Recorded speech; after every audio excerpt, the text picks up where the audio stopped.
Good morning, everyone. I'm sorry I can't be there with you in person, but I hope this presentation will give you an insight into what I'm trying to accomplish with this paper, which is titled From Culturally Sustaining Pedagogies to Culturally Sustaining Research, Engaging with Emergent Bilinguals Labeled as Disabled and Their Families. So according to Paris, the term culturally sustaining requires that our pedagogies be more than responsive of or relevant to the cultural experiences and practices of young people. It requires that they support young people in sustaining the cultural and linguistic competence of their communities while simultaneously offering access to dominant cultural competence. Additionally, culturally sustaining pedagogy seeks to perpetuate and foster to sustain linguistic, literate, and cultural pluralism as part of the democratic project of schooling. What this paper aims to do is to extend this practice from the classroom to the research. And so I needed to craft a theoretical framework that would do that. So the theoretical framework for this study was an intersectional one that aimed to counter all the deficit lenses that are placed upon marginalized communities and attempted to fulfill Paris's call for cultural sustainability. Because cultural sustaining pedagogies have focused solely on the experiences of learners, I enacted a theoretical framework that would reflect the components that are present in cultural sustaining pedagogy. So race, gender, language, and disability in ways that are strength-based rather than deficit-centered. In a way, this was my effort to create a culturally sustaining theoretical framework vis-a-vis research model. So the centerpiece of this framework is Kimberly Crenshaw's work on intersectionality. Through intersectionality, Crenshaw presented the ways in which the experiences of oppression of women of color were unique to their multi-layered identities, both as women and as persons of color. This framework extends this by also looking at the ways in which language expressions are superimposed on women of color, further exacerbating their marginalization. In an effort to counter deficit-based perspectives that view linguistic variance as linguistic limitations, this study calls upon Flores and Rosa's work on racial linguistics, which calls attention to the ways in which linguistic practices are devalued based on the listener's racialization of the speaker, rather than anything inherently in the speaker. The third grounding of this paper calls upon the social construction model. And while the social construction model is traditionally used to counter the medical model of disabilities, which perceives a disability as an inherent inferiority, a pathology to cure, or an undesirable trait to eliminate, rather than a representation of human variance, this model can also be used to understand the positioning of other minoritized communities. This lens of inferiority as socially constructed moves the blame for one's social standing from the individual onto society and society's inability to make room for all types of people. The fourth and final component of this framework, which may be the most critical and most important, are testimonios. Testimonios have a long-standing history in Latin American politics and activism and are grounded in an understanding that storytelling is both an intentional and political act, done with the hope of exposing injustices that are both personal and systemic. Testimonios also recognize and acknowledge the power difference that exists between the speaker and the listener, while also giving over a sense of autonomy to the speaker by highlighting the fact that they chose which narrative to share, when, how, and to what end. And in a world where most narratives are collected and manipulated by researchers with little regard for the intentionality of the speaker, testimonials serve as a tool to restore power not only to the story, but also to the speaker. And so this study is really centered around these two research questions, which are: how do mothers of children with disabilities make sense of their experiences, and what stories do they tell? And in what ways do they internalize, interrogate, or disrupt master narratives about their children and about families like their own? I want to just say that moving forward, when I use the term mothers, I'm using it specifically to speak about mothers of emergent bilinguals labeled as disabled. So Currently, most research maintains, validates, and reinforces existing power dynamics while promoting the social devaluation of mothers of emergent bilinguals labeled as disabled, and of their contributions to their children's education and to society at large. As failures, because they cannot, so first it frames them as failures. So it looks at them as failures because they cannot or choose not to engage with their children's educational careers. This area of research focuses heavily on their limited educational backgrounds, poor socioeconomic status, and limited English proficiency. Again, making the failure an individual one, centering it on the individual. A lot of this work is done without engaging with mothers, but when they are engaged, mothers are overwhelmingly aware of the ways in which they're alienated, right? So of the disconnect between their values and the school's values, they often express frustrations with schools that do not respect their cultural values and do not value their voices. These mothers also express a desire to be more involved while feeling ill-informed and wanting the school to provide them with more information and support, which kind of leads us to the infantilization of mothers. So because mothers are not consulted in the development of support systems, the response to the aforementioned research, right, of mothers as failures and mothers wanting support is to position them as empty vessels in need of training. Such training would be identified, developed, and directed by schools or other experts with the goal of getting mothers to where they need to be in order to effectively engage in their children's educational experiences. As you can see, a great deal of research regarding Latina mothers of emergent bilinguals labeled as disabled is reserved to understanding the ways in which these mothers are disadvantaged and as a result absent from their children's educational careers. Little research centers on the systemic causes for this disconnect, and even fewer still focus on the positive contributions that these mothers make to their children's academic and linguistic development. So for this study, over a period of 1 year, 10 Spanish-speaking Latinx mothers of emergent bilingual children who are labeled as disabled took part in an ethnographic study focused on centering their perceptions, values, and beliefs regarding disability, bilingualism, and motherhood. The mothers qualified for inclusion in the study based on their children's enrollment in a local community school within one large district in a large metropolitan city.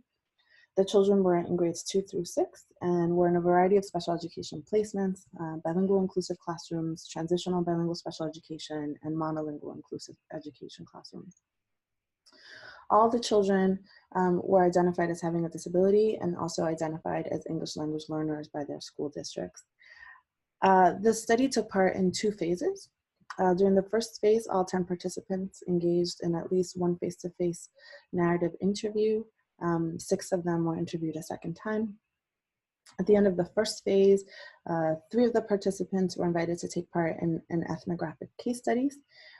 These case studies were the basis of the second phase of the study.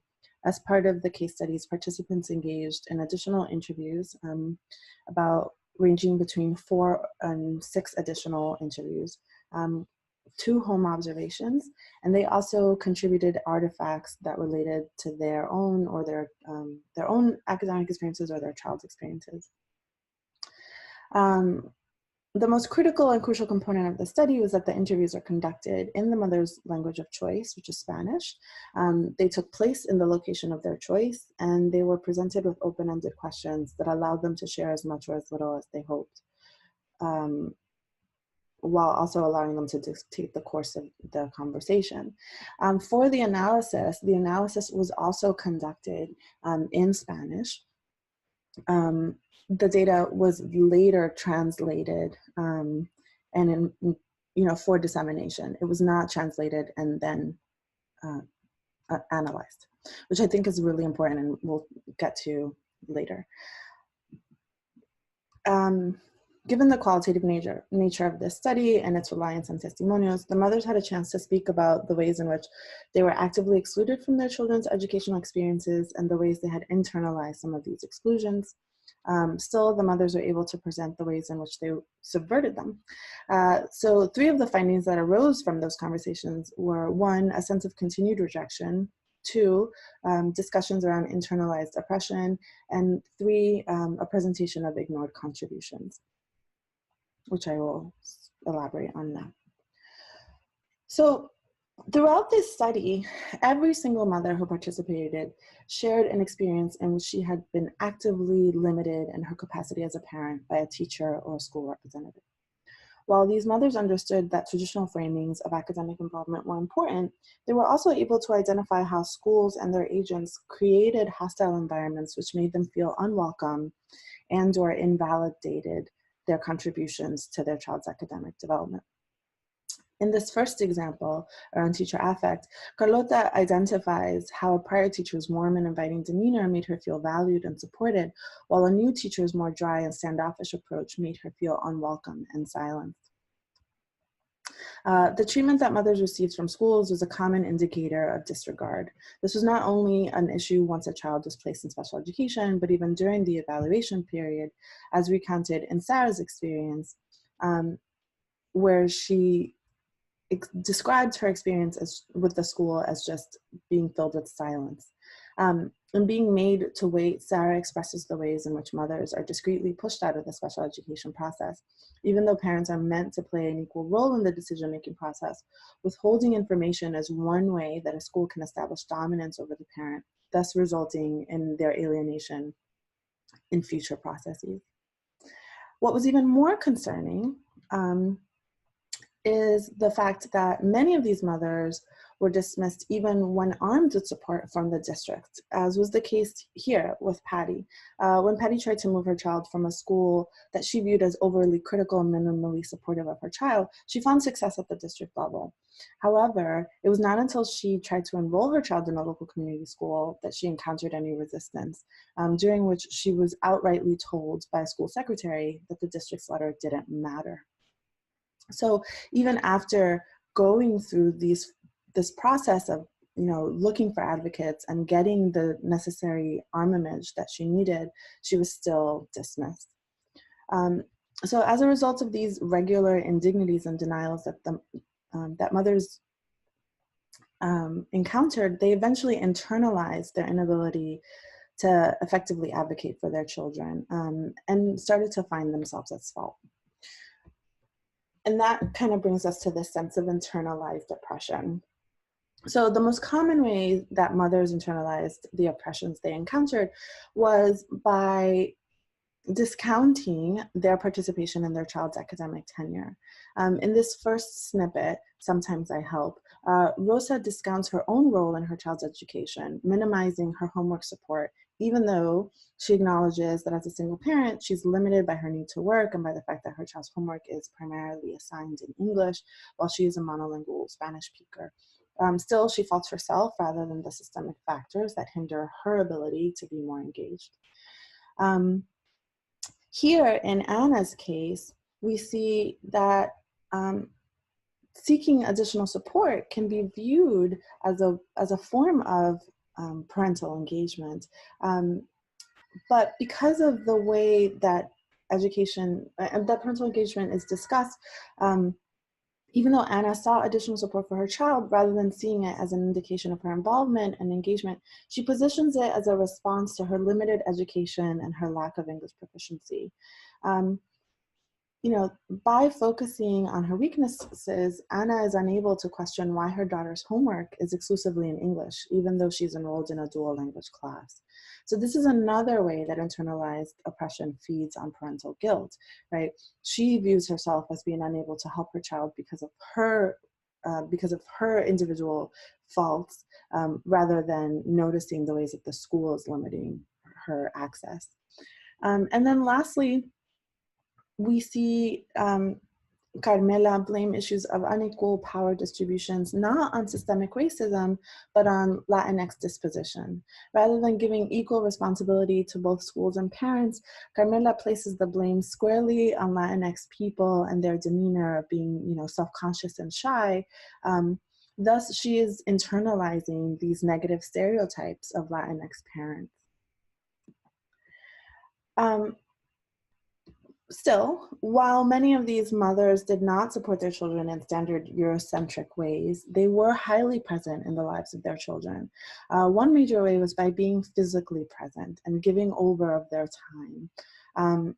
Carlota, like many of the other mothers, made it a point to drop off and pick up her child from school every day, even though he was in the upper grades. So here she's making not only a time sacrifice, she's also making a financial sacrifice, because her son didn't go to school near where they lived.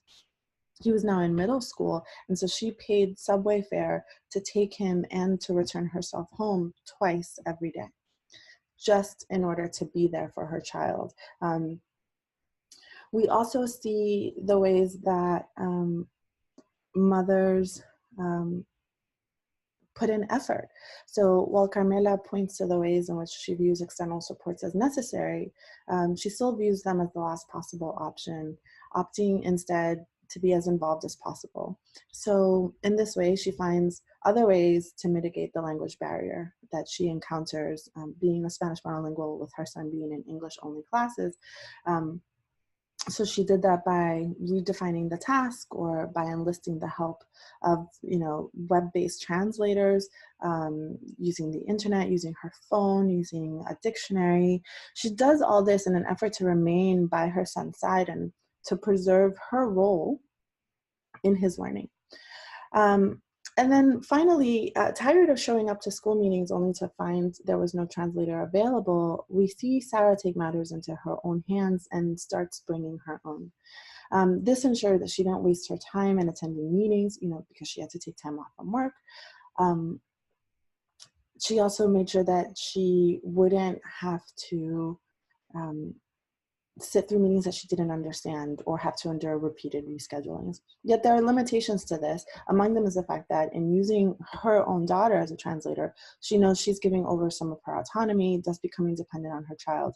And there is a shift in the power dynamic between her and her daughter. Still, rather than miss out on pertinent information regarding her child's education, Sarah, like many other mothers, willingly continues to make great personal sacrifices in order to maintain herself present. So all of these are critical ways that mothers support their children's academic growth and development, which leads me to recommendations. So the mothers in the study focused on supporting their children outside of school because schools represented uninviting and even toxic spaces for them. In these spaces, they were not viewed or valued as equal partners. Instead, they were often dismissed and disregarded. Their inability to communicate in English is viewed as a means to discredit their positions. In recent years, research focused on children has identified schools as spaces where culturally and linguistically diverse children are bombarded with overt and covert racism.